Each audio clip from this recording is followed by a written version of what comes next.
could have been solved by a solar cities approach, using biodigesters to take care of literally all the organic garbage and ending the rat and smell problem forever, to say nothing of landfill greenhouse gas emissions, which simply don't occur when food waste is eliminated from the waste stream.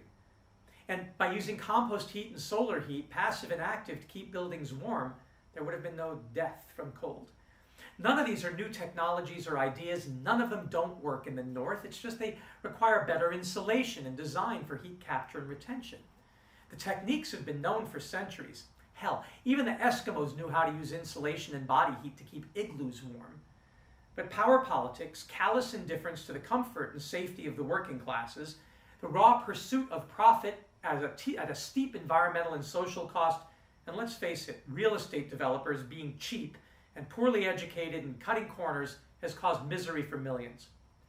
With negative externalities encouraged by irresponsible policies, i.e. make the public pay for pollution and health effects, and perverse subsidies encouraging the use of artificially cheap fossil fuels for everything, there was no incentive to insulate buildings and houses, even though the EPA and government housing agencies had all proved that the simple act of insulation was the single most cost-effective and physically effective way to reduce fossil fuel use and save money.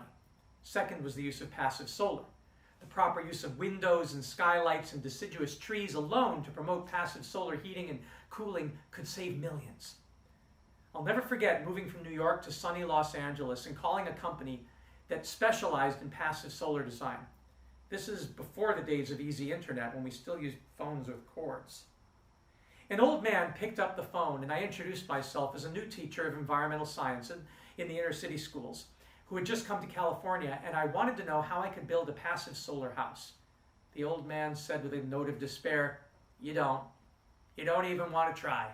My business is going bust. No demand, so many bureaucratic hurdles and regulations. The government's killing me. They don't want passive solar. It makes so much sense, but it must be an awful threat to them because nobody in this space can survive. Just give up now before you get hurt." That was sobering, but it wasn't the only call like that.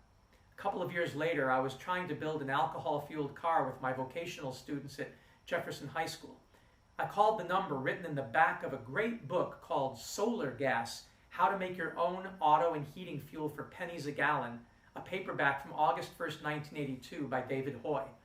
I picked the book up at the Harvard Used Bookstore when I was an undergraduate and kept it with me, and we started using it to build a solar alcohol still in our shop classes to fuel a truck I'd bought for conversion from the auto mechanics teacher. The man who answered the phone was very suspicious. He said, "How did you get this number?" I said, "It was in your book." He said, "Nobody reads that book." I said, "Well, I've had it since college 10 years ago. I'm a teacher now, and we're trying to build one of your stills in shop class in the inner city." He said, "How do I know that you aren't lying?" I said, "Well, you can call the school and verify, and the school secretary can hand me the phone." There were no cell phones then. He said, "Listen, I'm not going to talk to you, but I sympathize with you, so I'm going to ask a friend who worked with me on the book to call you, and maybe he will answer your questions." And he hung up. A few minutes later, the school secretary called me over and said, "Phone call for you, Mr. Culhane." When I picked up the phone, the new man on the phone was equally curt.